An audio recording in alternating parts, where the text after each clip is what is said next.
Hey guys, what's up? So I am going to remove this annoying strap for this camera. It's really noisy. It disturbs my application with the cage. Especially I want to use this mount to have a 2 points contact rather than this is the first contact. The second contact will be here. But currently watching a lot of videos on YouTube on taking this off. So the first things first, what they say is to remove the plastic triangle. Some videos they don't even show this really in detail. You can see that part.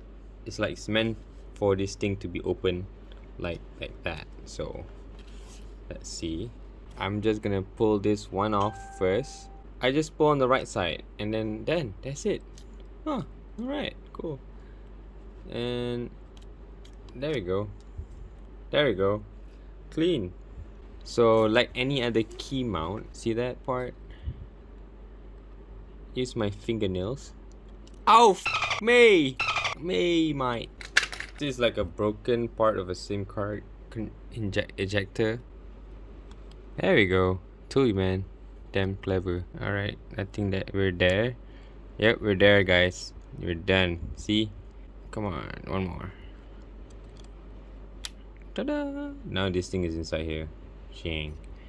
Now we have a clean, non-wobbly kind of type. So let's do on the left side.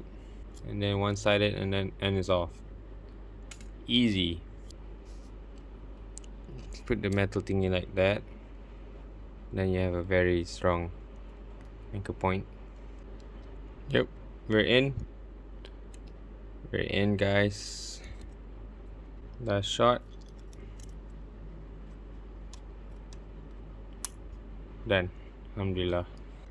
So right here, see that? See that part? Just nice. Now the camera is secured in that point. Now we have to lock in at the bottom point. So yeah, it's not wiggly or whatnot. It's more sturdy and I feel safer because of this contact. So yeah. Right, so we don't have that wiggly thing anymore on the side. It's clean. It's cleaner look.